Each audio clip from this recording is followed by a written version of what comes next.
Welcome to our study in the book of Acts. Today, we will be exploring the preaching of one of the most influential Christians in history, the Apostle Paul.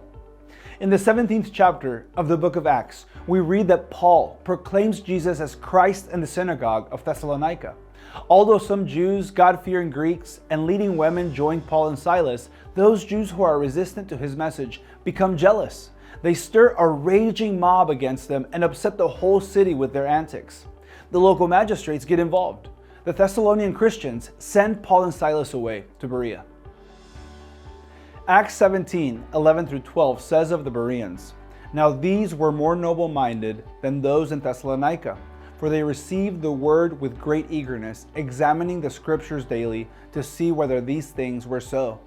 Therefore many of them believed, along with a number of prominent Greek women and men. Even so, the Jews from Thessalonica pursue him here too, and Paul is sent to Athens, waiting for Timothy and Silas to join him." We read in Acts 17:16-17 that, "While Paul was waiting for them at Athens, his spirit was being provoked within him as he was observing the city full of idols. So he was reasoning in the synagogue with the Jews and the God-fearing Gentiles, and in the marketplace every day with those who happened to be present." This leads to Paul's famous Sermon on Mars Hill. Now, Paul has a general pattern of ministry as he travels the world. Paul has a genuine burden for the Jewish people. Paul's principle is to the Jew first, and then also to the Greek. If there is a synagogue, Paul goes there first. He preaches from the scriptures, which often ignore the truth about the Messiah. He shows them how Jesus of Nazareth is that Messiah. There, he wins as many Jews and God-fearers as he can as disciples of Christ. Then, Paul goes to the marketplace and preaches Christ there.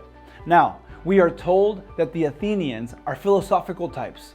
They love to debate and argue intellectual concepts. They especially love to hear something new. So Paul argues and discusses with these philosophers in the marketplace. He also discourses with the leaders in the city, the political leaders, the leaders in commerce, or the wealthy. Eventually, Paul is invited to the Areopagus, a place where only outstanding people are invited to debate. It is a kind of courtroom overlooking the city of Athens. Paul gets to the Areopagus on Mars Hill and preaches one of his most famous sermons. There is some controversy about Paul's Mars Hill sermon. Some say that Paul failed in his preaching at Mars Hill because Acts fails to record the making of many disciples there and never mentions the creation of a church plant. By their estimation, Paul's preaching does not affect the Athenians as it does those in other places he visited. These turn their attention to Paul's work in Corinth after leaving Athens and interpret Paul's confessions in his letter to the Corinthians as a confession of failure in Athens. Paul goes from Athens in his Mars Hill sermon directly to Corinth. We are told in the 18th chapter of the book of Acts that Paul has another Pentecost experience with the believers there. When Paul begins his ministry in Corinth, Acts 18:9 says, "The Lord spoke to him in the night by a vision. 'Do not be afraid, but speak, and do not keep silent, for I am with you, and no one will hurt you, for I have many people in this city.'" Corinth is a corrupt city, even in Gentile eyes. To act the Corinthian is synonymous with being indescribably immoral. Even so, Paul has this vision from God encouraging him to preach freely. According to those disparaging Paul's performance on Mars Hill, the first 4 chapters of 1 Corinthians present Paul's ministry to them as intentionally different from his tactics in Athens. The Corinthians were Greeks and Romans, and they too appreciated his intellect. But in critics' minds, Paul distances himself from this image. His ministry in Corinth, through which they were converted, he says, had nothing to do with his great intellect. He writes in 1 Corinthians 2:1-5, "And when I came to you, brethren, I did not come with superiority of speech or of wisdom, proclaiming to you the testimony of God.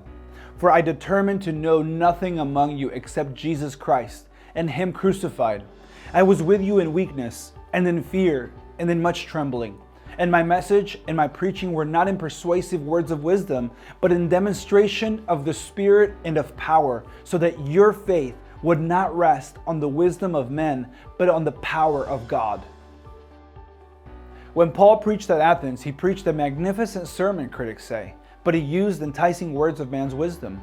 He quoted their poets and philosophers, and the results were meager by their estimation. Paul learned his lesson though. God used those meager spiritual results to teach Paul to center more fully on preaching the simple gospel and letting the Spirit draw men. In doing this, the Corinthian church springs up in the midst of great spiritual and moral darkness. Those promoting this theory point to what they consider a change in paradigm throughout Acts. They see a shift in Paul's preaching, where his experience with Christ alone comes to center stage. He focuses on telling his testimony of the Damascus Road and his transformation by encountering the risen Christ. When considering Paul's preaching in Athens, others have a different interpretation of the event. They see Paul as a masterful missionary adapting to his environment under the leading of the Holy Spirit. Every culture demands slightly different tactics. Every city or town has slightly different particulars in their social cohesion. Each group experiences reality differently. Indeed, every person has a unique combination of history and personality. Only the Holy Spirit knows exactly how to navigate these unseen, unknown dynamics for spiritual profit. By this perspective, Paul's change of behavior in Corinth has more to do with the nature of life in Athens versus Corinth than it does with a failed experience in Athens and a lesson learned. Just as the Bereans are deemed of more noble character than those of Thessalonica and respond differently to Paul's message, so those in Athens have a different need and manifest a different response. In this view, Paul is an example, not a warning. Paul exemplifies for missionaries the necessary flexibility to adapt wherever adaptation doesn't compromise the message. He demonstrates how to look for points of connection in a culture to facilitate understanding.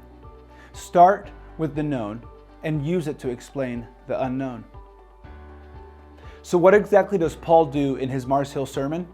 Paul first seeks a point of contact with them through their religious devotion and their worship.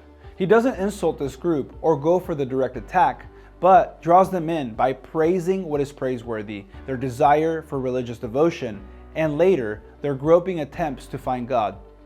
Paul finds an idol set up in the city dedicated to the unknown God. This may be intended by them as a reference to what some scholars have called the meta-divine. The meta-divine alludes to the pagan belief in the existence of some unknowable true God as original source, universe rulemaker, and unmoved mover in some Greek philosophy. In Acts 17, 22-23, Paul says, "Men of Athens, I observe that you are very religious in all respects, for while I was passing through and examining the objects of your worship, I also found an altar with this inscription, 'To an unknown God.' Therefore, what you worship in ignorance, this I proclaim to you." Paul launches from this unknown God to discuss the Lord in these fitting terms. Paul reveals the case that this Creator has against humanity and the sure judgment coming through the man raised from the dead to become judge of all.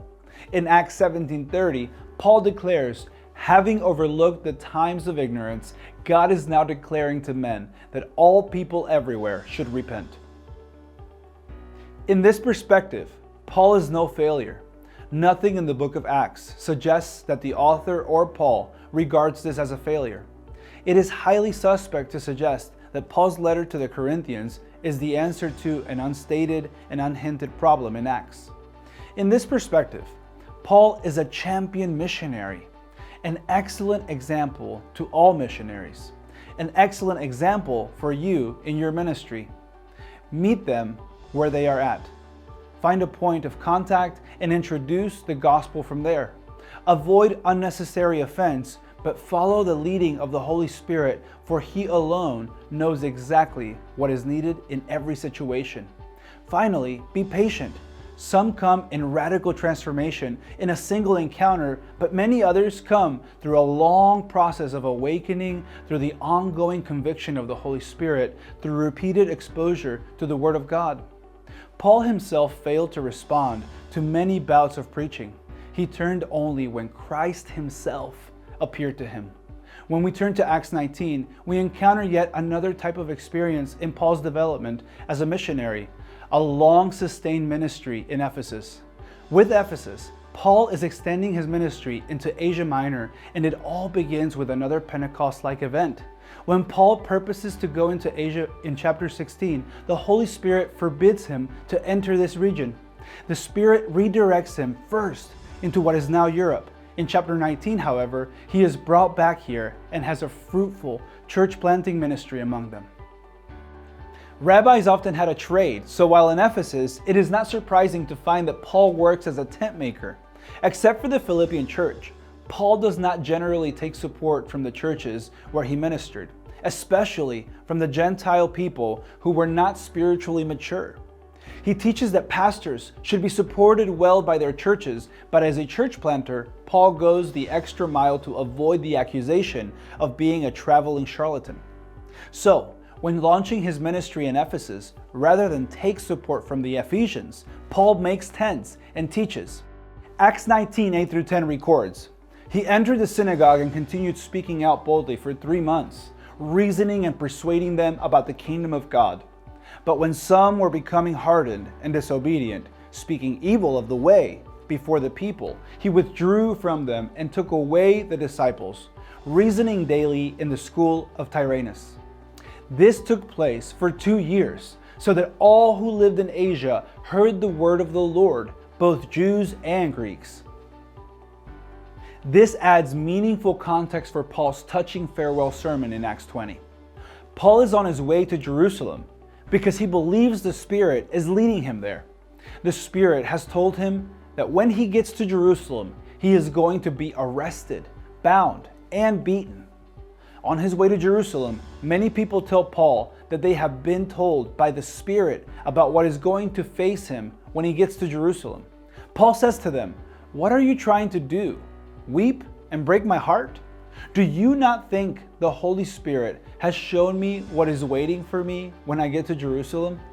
When Paul gets to a place called Miletus, which is near Ephesus, he realizes he will never get close to Ephesus again. He has invested much of his heart there for years, ministering and discipling other leaders. Unable to bear it, he sends for the elders of the Ephesian church. There on a beach at Miletus, Paul gives a farewell address to his friends and companions of 3 years. This is one of the most nuanced insights you have into the life and preaching ministry of the Apostle Paul. He gives an outstanding charge to the leaders of the Ephesian church, then reminds them that for about 3 years he never ceased to warn every one of them night and day with tears. One may reasonably ask, of what was he warning the Ephesians night and day with tears? Paul preached the gospel of salvation and repentance. Paul believed the gospel of salvation could save you from what you were doing and from what you are. It could deliver from the eternal consequences of sin.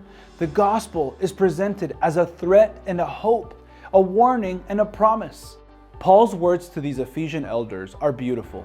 He says to them in Acts 20, 35-38, "In everything I showed you that by working hard in this manner, you must help the weak and remember the words of the Lord Jesus, that he himself said, 'It is more blessed to give than to receive.'" When he had said these things, he knelt down and prayed with them all. And they began to weep aloud and embraced Paul and repeatedly kissed him, grieving especially over the word which he had spoken, that they would not see his face again. That is not only a beautiful insight into the ministry of the Apostle Paul, but that is also a magnificent vision of the fellowship that existed in that first generation of New Testament churches. As we close for today, let Paul's commendation to the Ephesian elders in Acts 20:32 be a challenge for you. "And now I commend you to God and to the word of his grace, which is able to build you up and give you the inheritance among all those who are sanctified."